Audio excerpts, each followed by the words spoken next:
Alhamdulillahillazi arsala rasulahu bil huda wa dinil haqq liyudhhirahu 'ala dini kullihi walau karihal musyrikun.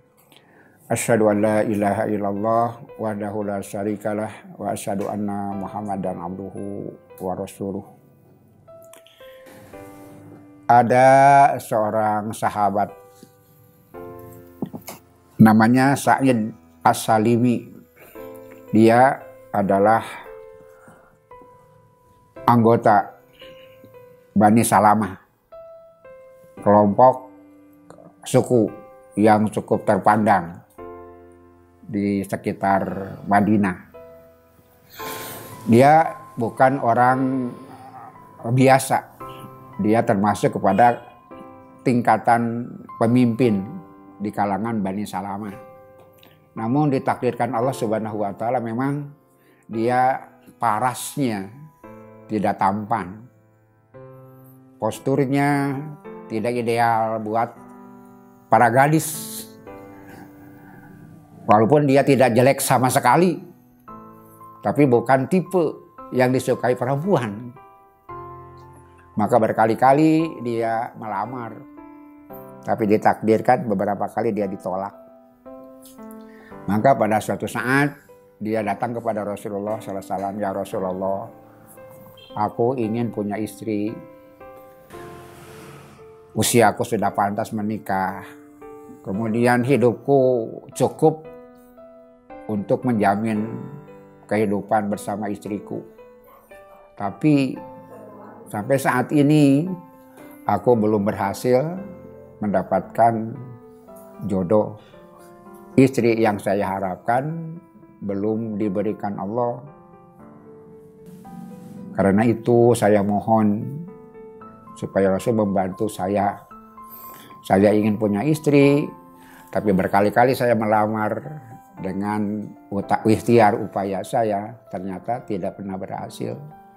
Saya mohon bantuanmu supaya aku dicarikan istri." Maka Rasulullah SAW pemimpin yang sangat bijaksana. Dia tahu keinginan orang itu, masalah itu, dan dengan segera beliau menjawab, "Pergilah kepada Amr bin Wahab." Begitu kata Rasulullah, dia punya beberapa anak gadis. "Pergilah kepada Amr bin Wahab, katakan bahwa Nabi telah menikahkan aku dengan salah seorang putrinya." Katakan seperti itu. Maka saat As-Salimi gembira. Inilah yang harapan bertahun-tahun, yang dimimpikan bertahun-tahun. Upaya ikhtiar mencari istri belum diizinkan Allah. Rasul kontan menjawab dengan sangat konkret. "Pergilah kepada Amr bin Wahab, katakan bahwa Rasul menikahkan dirinya dengan salah seorang putrinya." Maka dia dengan bergegas pergi kepada Amr bin Wahab dan mengatakan itu. Tapi barangkali karena refleksi orang itu tidak bisa diduga, karena begitu cepat datang masalah, Amr bin Wahab menolak. Dia tertegun, barangkali dia perlu waktu, sehingga dia menolak. Bisa dibuka seperti itu, dia menolak. Ketika Amr bin Wahab menolak, terdengar oleh gadis anaknya yang di kamar. Dia keluar, si gadis itu, "Wahai ayah, jangan begitu. Kalau Rasul mengatakan sesuatu, meminta sesuatu, lakukan. Tidak ada yang Allah Rasul perintahkan pasti baik buat kita, apapun keadaannya. Jangan ditolak. Aku siap. Aku yakin. Yang dikatakan Rasul pasti baik, yang dianjurkan Rasul pasti menyelamatkan kita. Aku siap jadi istrinya." Begitu si gadis itu mengatakan. Tapi saat As-Salimi sudah pergi, barangkali melihat gelagat yang seperti tadi, dia ingin kecewa, tidak takut kecewa, dia pergi segera. Maka kata si gadis itu, "Susulah segera ayah." Bagaimana kalau dia sampai dan lapor kepada Rasulullah bahwa engkau menolak anjuran permintaannya? Aku takut dengan itu. Pergilah susul. Maka Amr bin Wahab pun menyusul Sa'ad As-Salimi yang ingin jadi mantunya tadi. Betul. Sudah datang kepada Rasulullah menyampaikan keadaan situasi bahwa Amr bin Wahab tidak memberikan gadisnya. Tidak merestui pernikahannya. Maka Amr bin Wahab meluruskan, sebetulnya saya tidak menolak. Barangkali kemanusiaan saja perlu waktu memikirkan itu. Bagaimana mungkin saya terima begitu saja langsung. Walaupun itu sebetulnya mestinya begitu. Karena ini anjuran Rasulullah. Tapi kemanusiaan saya, maaf. Tadi bukan menolak sebetulnya. Tapi barangkali refleksi saya yang terlalu cepat. Atau pertimbangan saya yang terlalu terburu-buru sehingga dengan ucapan dan tindakan saya dianggap saya menolak. Silahkan. Saat jadi menantu saya, silahkan. Anak saya sudah sampaikan lebih dulu bahwa dia siap. Andai kata itu adalah perintah Rasul, aku siap ayah. Begitu kata anak saya. Maka direncanakanlah pernikahan. Dalam masa berikutnya, waktu yang agak panjang, tidak tahu berapa minggu, berapa bulan, tapi disediakan waktu oleh Rasulullah supaya Amr bin Wahab dan Sa'ad pengantin laki-laki menyiapkan diri. Seperti orang menikah di kita, seperti itu pernikahan di zaman Rasulullah SAW. Sang pengantin laki-laki mesti menyiapkan barang bawaan, di samping menyediakan mas kawin. Kemudian orang tua istrinya juga kan harus ada walimahan. Harus ada hal-hal yang disiapkan untuk pernikahan anaknya. Berjalanlah persiapan itu. Saat dia pergi ke pasar, dia pergi ke toko kalau di kita menyediakan apa yang akan dibawa. Bawaan buat istri tercintanya. Pernikahan yang sudah diambang.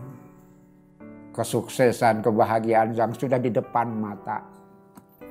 Kemudian Amr bin Wahab sudah menyiapkan segala sesuatu untuk menghadapi masa bersejarah menikahkan salah seorang istrinya, anaknya, gadisnya. Bayangkan oleh kita sekalian, Amr bin Wahab sedang bergembira ria. Dia punya mimpi-mimpi indah. Karena semua harapan yang selama ini susah dicapai sudah tergambar di depan mata. Ketika dia yang sedang di pasar mencari pakaian buat barang bawaan, mencari barang-barang yang pantas untuk mengirim calon istrinya. Ketika itu ada yang naik kuda mengumumkan, jihad, jihad, jihad. Ternyata menjelang nikah,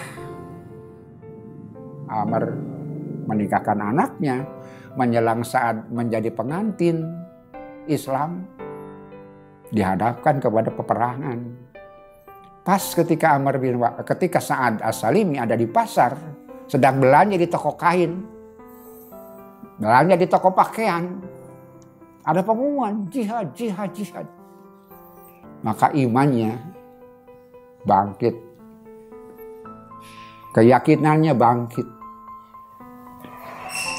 Imannya lebih kuat daripada dorongan kemanusiaannya. Dia pindah dari toko pakaian, dia pindah ke toko alat-alat perang.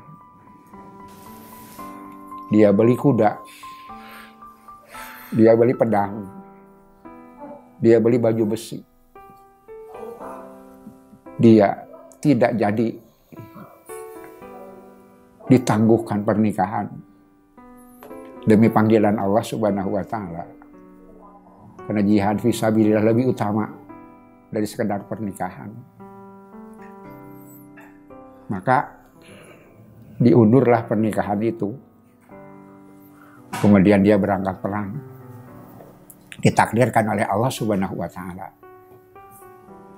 Sa'ad As-Salimi gugur di medan perang. Sa'ad As-Salimi gugur di medan perang. Padahal Amr bin Wahab sudah menyiapkan pernikahannya. Gadis putranya sudah bersiap melaksanakan permintaan Rasulullah Shallallahu Alaihi Wasallam.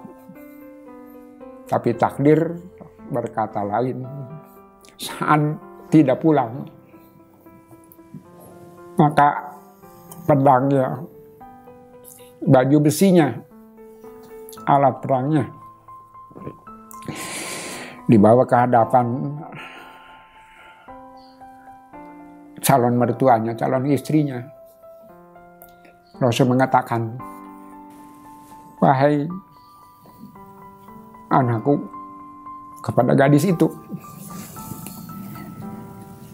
wahai Amr, dia sudah dipilihkan yang lebih baik. Begitu kata Rasul. Dia sudah dipilihkan Allah dengan yang lebih baik. Dia menikah di surga. Dia jadi pengantin dengan bidadari, insya Allah. Waktu iman sekalian, insya Allah dia masuk surga. Saat insya Allah ke surga. Karena mati terbaik adalah perang di jalan Allah. Amr bin Wahab insya Allah dapat pahala. Karena dia sudah siap menerima anjuran Rasulullah SAW. Menerima calon mantu pilihan Rasul. Si gadis itu insya Allah dia dapat pahala dan masuk surga juga. Walaupun pernikahan tidak terjadi. Karena dia telah siap untuk melaksanakan permintaan Rasulullah Sallallahu Alaihi Wasallam. Tidak ada yang rugi. Sa'ad tidak rugi. Karena dia dipilihkan yang terbaik. Amr bin Wahab, anak gadisnya, tidak rugi. Bahkan bisa jadi dia mendapatkan hikmah yang lebih besar dari peristiwa itu. Ini waktu iman sekalian, kadang-kadang di dalam beratnya masalah, di dalam kesulitan, di sanalah justru ada hikmah yang terbaik buat kita. Pilihan Allah yang terbaik buat kita, insya Allah. Seapapun kejadian yang terjadi sebagai takdir, bahkan mati sekalipun, itu baik kalau itu pilihan Allah Subhanahu wa Ta'ala. Apalagi sekedar tantangan-tantangan kecil dalam kehidupan yang kita rasakan sekarang. Betapa beratnya kehidupan, bagaimana beratnya kenyataan hidup, bagaimana beratnya menghidupi anak istri, menghadapi persiapan kehidupan, menyekolahkan anak dan lain sebagainya. Tapi hadapilah, karena itu semua adalah cara Allah untuk memuliakan kita, insya Allah. Mudah-mudahan apapun yang kita terima, kita yakin bahwa itu semua adalah baik untuk kita. Mati sekalipun adalah pilihan Allah. Itu yang terbaik buat kita. Rabbana atina fid dunya hasanah wa fil akhirati hasanatan wa qina adzabannar. Aqulu qouli hadza wa astaghfirullah li wa lakum wa afu minkum. Wassalamualaikum warahmatullahi wabarakatuh.